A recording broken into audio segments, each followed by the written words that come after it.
Just when Queen Camilla thought her status was secure, a thunderclap from Parliament shook Buckingham Palace to its core. Whispers became a motion, and that motion now carries the weight of history aimed squarely at stripping her of everything. The news didn't break, and it detonated.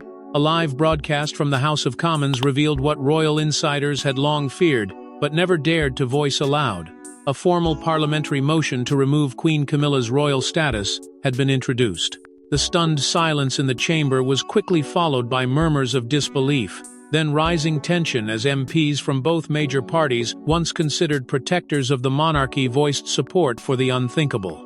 For the first time in modern British history, elected officials were questioning not just the relevance of a title, but the legitimacy of the woman who wore it. Camilla, the woman once deemed the quiet stabilizer beside King Charles, had become a political lightning rod. As the motion gained traction, so did questions about her influence, her intentions, and her entanglements within the highest echelons of royal power. The whispers that had circulated in elite social circles and backdoor political meetings now had a name: overreach. Leaked documents, reportedly delivered to select parliamentary members in sealed envelopes, detailed months, perhaps years, of Camilla's alleged meddling in state affairs. Notes scribbled in the margins of royal decrees, curious shifts in ceremonial responsibilities, and unexplained replacements within palace staff, all of it painted a picture of a queen, not content to be consort, but determined to control. And then came the deeper accusation that Camilla had begun exerting unconstitutional influence on King Charles himself. Critics argued that ever since his coronation, the king's public decisions had become erratic. His sharp pivots on charitable priorities, sudden reshuffles within the royal household, and controversial stances on foreign policy. Was he following the will of the crown or the voice whispering beside his throne? Inside Buckingham Palace, the reaction was immediate and devastating. Staff sources described Camilla as pale and shaken, reportedly retreating into her private quarters after learning the news. She collapsed into silence, one insider claimed. And when she finally spoke, she asked only one question: who betrayed me? Her trusted aides were told to cancel all public engagements. Royal protection officers were placed on standby. The palace had seen scandals before, but never one that questioned the very role of a queen. Now, the queen consort title, once bestowed with quiet reverence, hung by a thread. And for the first time in royal memory, that thread wasn't held by a monarch or the people, but by Parliament. The institution designed to serve the crown was now poised to serve it. But before we can understand why Parliament turned so viciously on the Queen, we must travel back to where this unraveling truly began. It wasn't just whispers, it was written. A set of secret files, buried within royal correspondence, has now ignited the most aggressive attack on a reigning consort in centuries. The revelations didn't come from a public inquiry or an official statement. They came from an unmarked envelope slipped through Parliament's gates with no warning. Inside were pages of internal royal communications that left seasoned lawmakers stunned. Typed memos, handwritten notes, and flagged correspondences spanning years, all pointing to one unmistakable conclusion. Queen Camilla had been orchestrating far more behind the scenes than anyone had realized. What began as suspicions suddenly turned into a written trail of ambition, influence, and manipulation. The most damning pieces were letters between Camilla and senior palace aides, revealing a pattern of interference in ceremonial roles and high-level royal appointments. Positions traditionally dictated by the monarch or the Crown Office had been rerouted and reshaped quietly by Camilla's hand. Long-standing stewards were replaced by allies. Minor roles were suddenly elevated, their responsibilities aligned more with Camilla's own network than royal tradition. At first glance, it seemed strategic. Upon closer examination, it looked like consolidation of power.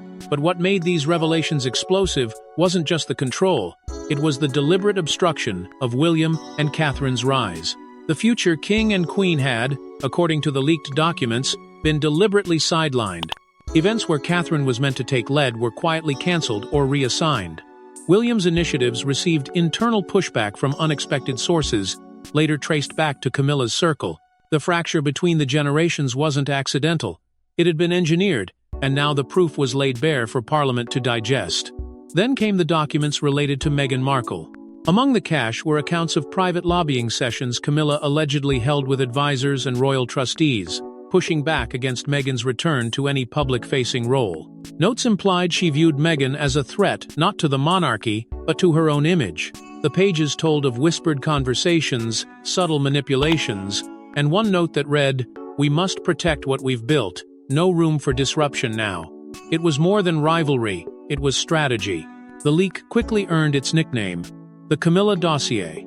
Compiled, it seemed, by frustrated staffers who had grown weary of the Queen's quiet dominance, it painted her not as a figurehead, but as a silent tactician, and the media devoured it. Headlines exploded overnight: Shadow Queen, Windsor puppeteer, the Crown's quiet coup. Tabloid columnists didn't just question her loyalty, they accused her of engineering a monarchy that served herself first, and the nation second. Parliamentary members who once called her stabilizing now called her dangerous. The dossier didn't just fuel the fire, it gave it a name, a face, and a motive. But what really caused the nation to turn was not the secrets, it was the betrayal behind them, buried deep within family bonds shattered long ago. Prince William had warned her. He had once promised loyalty but only under one condition. And when that promise was broken, the heir made a move that changed everything. Their relationship had always been a house of cards. Since the death of Princess Diana, a subtle unease had existed between William and Camilla, an unspoken coldness that, despite royal duties and public smiles, never truly thawed. In private, William had long accepted her presence, but acceptance was never the same as trust. After Charles's coronation, that tension, once dormant, ignited with quiet fury. Camilla, now officially crowned, began operating with a new level of boldness. It didn't go unnoticed, especially by the man who would one day inherit the throne she now hovered near. The breaking point came not from the press or parliament, but from a whisper that reached William's inner circle, detailing Camilla's alleged back-channel communications, targeting none other than his wife, Catherine. Advisors close to Camilla had been feeding private criticisms, attempting to cast doubt on Catherine's readiness for greater royal responsibility. It was subtle, but intentional. William didn't hesitate. He summoned Camilla for a private confrontation. What followed, according to palace insiders, was less of a conversation and more of a reckoning. William stood firm and said words that would echo through the royal halls. "Don't test my bloodline. You might wear a crown now, but you'll never decide who sits next." It was supposed to end there, but it didn't. Days later, Camilla made what many now call her fatal misstep. She allegedly attempted to influence decisions regarding Princess Charlotte's future role in the monarchy, seeking to reroute certain ceremonial inheritances that had been unofficially promised to Diana's granddaughter. For William, this wasn't just politics, it was personal. It was a second assault on Diana's legacy and a direct threat to his children's place in the royal lineage. That moment shattered any hope of reconciliation. What came next wasn't loud, but it was lethal. William's advisors began building connections behind closed doors, quietly preparing a constitutional challenge. Legal scholars were contacted. Parliamentarians were approached.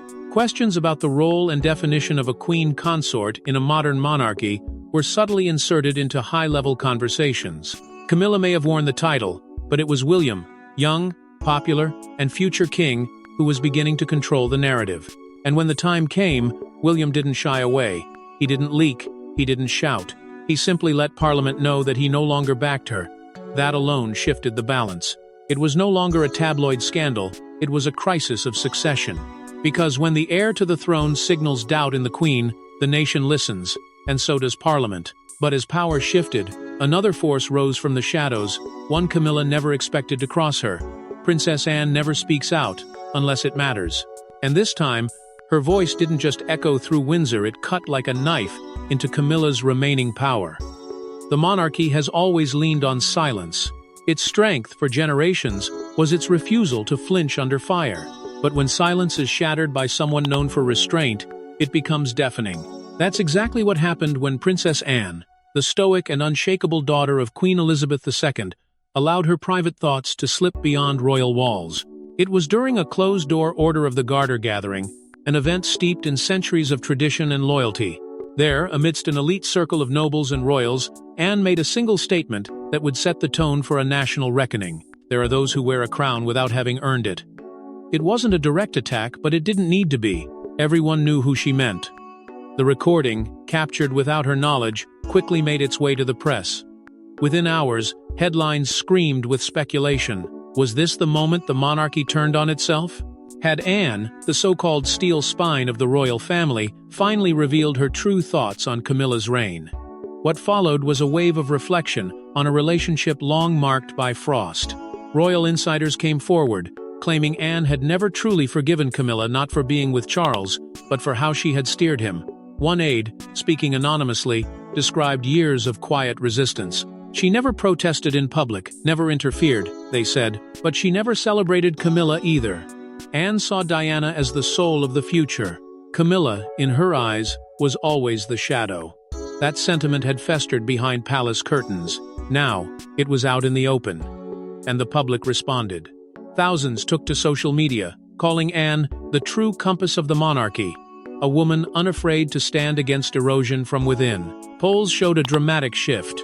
Trust in Camilla dipped, while admiration for Anne soared. The image of the hard-working princess, who had served the crown relentlessly without fanfare, became a symbol of purity in a time of palace, games, and media manipulation. But it wasn't just the people who listened. Parliament did too. In heated sessions debating Camilla's future, Anne's words were quoted again and again. MPs who once hesitated now stood boldly, citing her quiet bravery as justification to proceed. The woman who rarely raised her voice had, in one moment, shifted the very tone of the national conversation. Her words didn't just land, they exploded. Camilla, already reeling from William's defection and the public unearthing of hidden documents, now found herself isolated from within. This wasn't a tabloid hit or a public opinion poll. This was family. This was blood. And when your own blood draws the line, there's little left to defend. And yet, just as the Queen faced emotional collapse, another voice, this time from outside the monarchy, lit the final match. When the Prime Minister stepped up to the podium, few expected the next sentence. But what followed sent shockwaves through both Parliament and the palace. The monarchy must not be held hostage by unelected influence. The room went silent. The statement was not veiled, not diluted, not measured in royal deference. It was a direct challenge to the heart of Buckingham Palace, and more specifically, to the woman many believed had operated too long in the shadows of power. In a speech that will be remembered as one of the most politically daring moments in modern British history, the Prime Minister did what none before had dared, publicly question the relevance and legitimacy of a sitting Queen consort. It was, in every sense, an earthquake aimed squarely at the institution's most fragile foundation. Calling for a re-evaluation of ceremonial titles in a modern democracy, the Prime Minister urged Parliament to consider whether symbolic roles had become tools of unchecked influence. While no name was explicitly mentioned, the subtext was unmistakable. Camilla's role had evolved from quiet support to quiet control, and now it was being dissected in public view. The speech, prepared with precision and delivered with calm force, was not spontaneous. Behind it was strategy. Behind it was pressure. And, as later confirmed, behind it stood Prince William himself. Private sources close to the matter revealed that the Prime Minister had met secretly with William and his most senior advisors days before the statement. What was discussed in that room remains a matter of intense speculation, but its aftermath was clear. With William's silent backing, the government was now willing to break tradition in favor of transparency. And in doing so, they cracked open centuries of untouchable hierarchy. The fallout was immediate.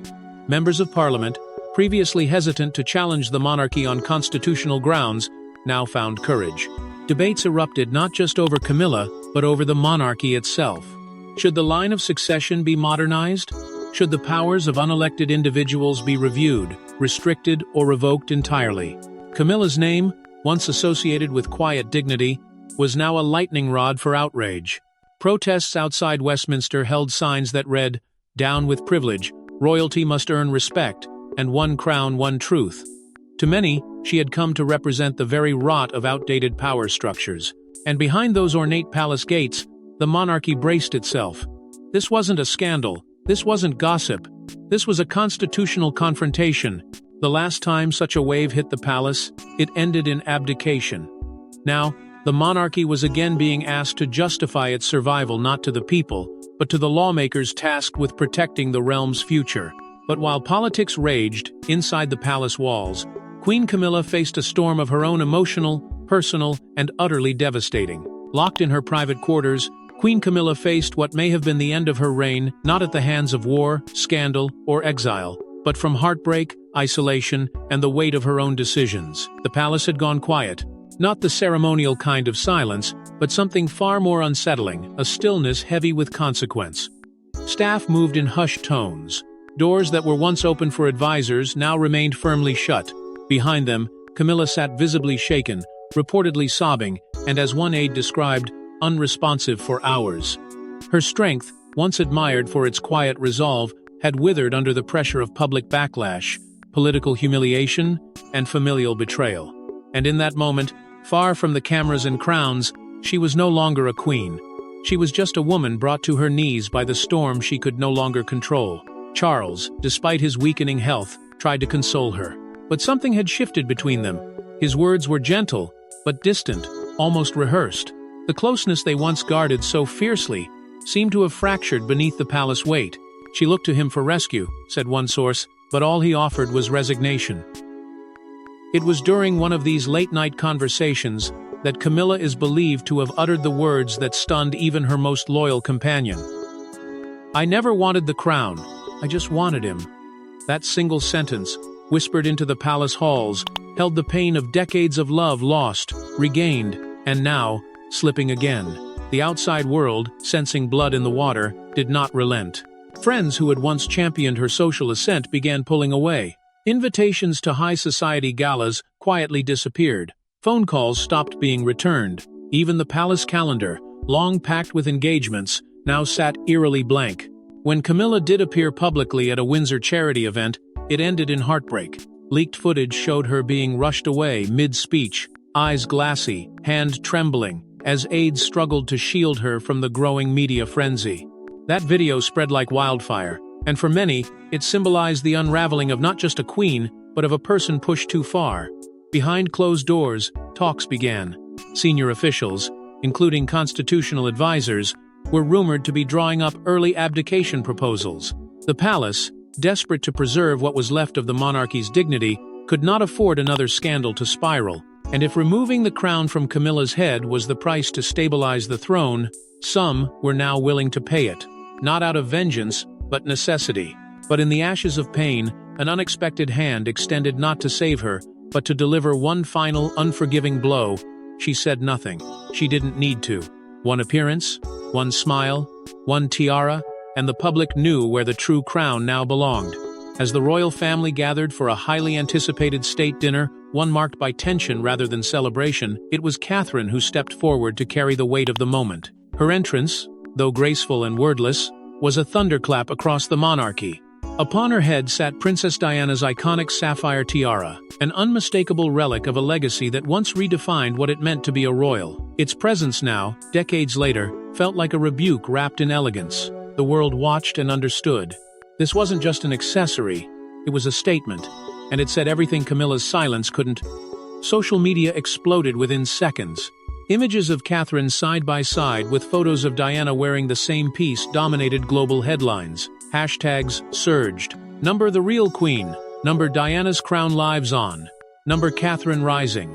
Commentators and royal analysts, usually cautious in their assessments, called it what it was, the most powerful symbolic gesture the monarchy had seen in years.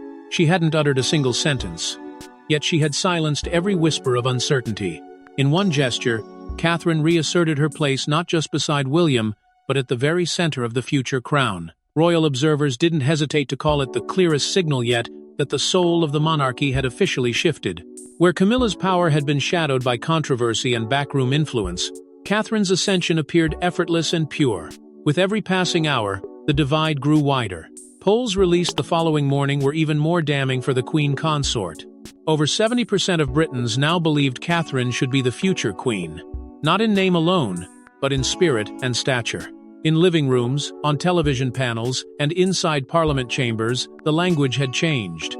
The public was no longer asking if the torch should be passed, but when.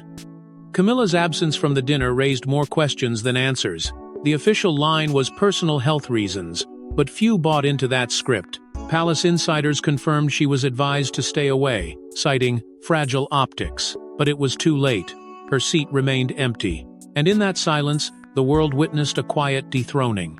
One not signed into law, not sealed by decree, but written in the hearts of those who watched a legacy reborn. As Catherine smiled and took her place beside the heir to the throne, it was clear this was not just about optics. It was about legitimacy. And Camilla, once elevated to the highest title, now faded quietly into the margins of history's next chapter. But just when the world thought the dust had settled, an anonymous envelope arrived, and it changed everything again. Buried in a sealed envelope, marked, "To be opened only if the monarchy falters," was Queen Elizabeth's final directive, a letter so powerful it shook the very ground beneath King Charles's feet. For months, the nation had wrestled with rumors, scandals, and silent betrayals, but nothing had prepared anyone for what came next. A royal archivist, previously unknown to the public, came forward with a revelation that sent shockwaves through every level of British governance. Among the late Queen's private collection was a letter, handwritten and sealed with her personal crest, never released, never discussed, but held under strict instructions. It was to be revealed only if the stability of the monarchy itself came into question.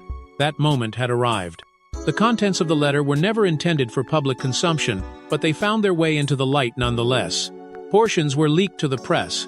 Others circulated quietly among senior members of Parliament, and what they revealed could not be ignored. In carefully chosen words, Queen Elizabeth addressed the matter of succession, legacy, and the nature of the crown's continuity. But the most jarring passage focused on one individual alone, Camilla. The letter, according to the leak, made clear that the Queen had always envisioned Camilla's role as temporary, a transitional figure, chosen more out of respect for Charles's devotion than any constitutional merit. One line stood out above the rest: "Titles must serve the crown, not cloud it." It was both a warning and a prophecy. Elizabeth, known for her restraint, had evidently harbored deep-rooted doubts about Camilla's long-term place within the monarchy. Doubts she never voiced in public, but documented in ink for a day she hoped would never come. Parliament seized the moment. In the midst of political and public uncertainty, the letter became more than a message, it became a mandate. MPs cited it as both moral justification and constitutional alignment. If even Queen Elizabeth, the longest-reigning monarch in British history, had questioned Camilla's permanence, who were they to resist what now felt inevitable? Behind closed doors, debates shifted. The tone grew bolder. The decision is clearer. The British public, already swaying under the emotional weight of Catherine's rise and Camilla's visible collapse, responded with overwhelming intensity. Number "Respect the Queen" began trending worldwide. Newspapers printed the quote in gold font. Television panels called it the monarch's last act of protection, and royal supporters viewed it as divine intervention from beyond the grave. It wasn't just politics anymore, it was legacy. What had begun as political unrest had now become a spiritual reckoning. Elizabeth's words didn't merely influence minds, they altered the course of the crown. And with one final act, Parliament made their move swift, historic, and irreversible.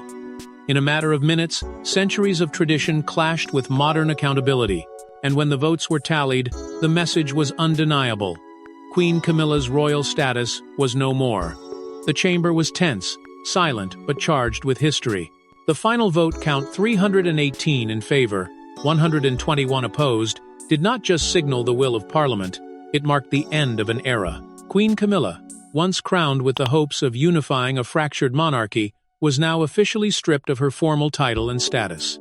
Though she would retain ceremonial recognition out of respect for her years of service, her role was no longer constitutional, no longer active, and no longer secure. What had taken decades to build unraveled in a single vote, calm, clinical, and irrevocable. The reaction within the palace was immediate.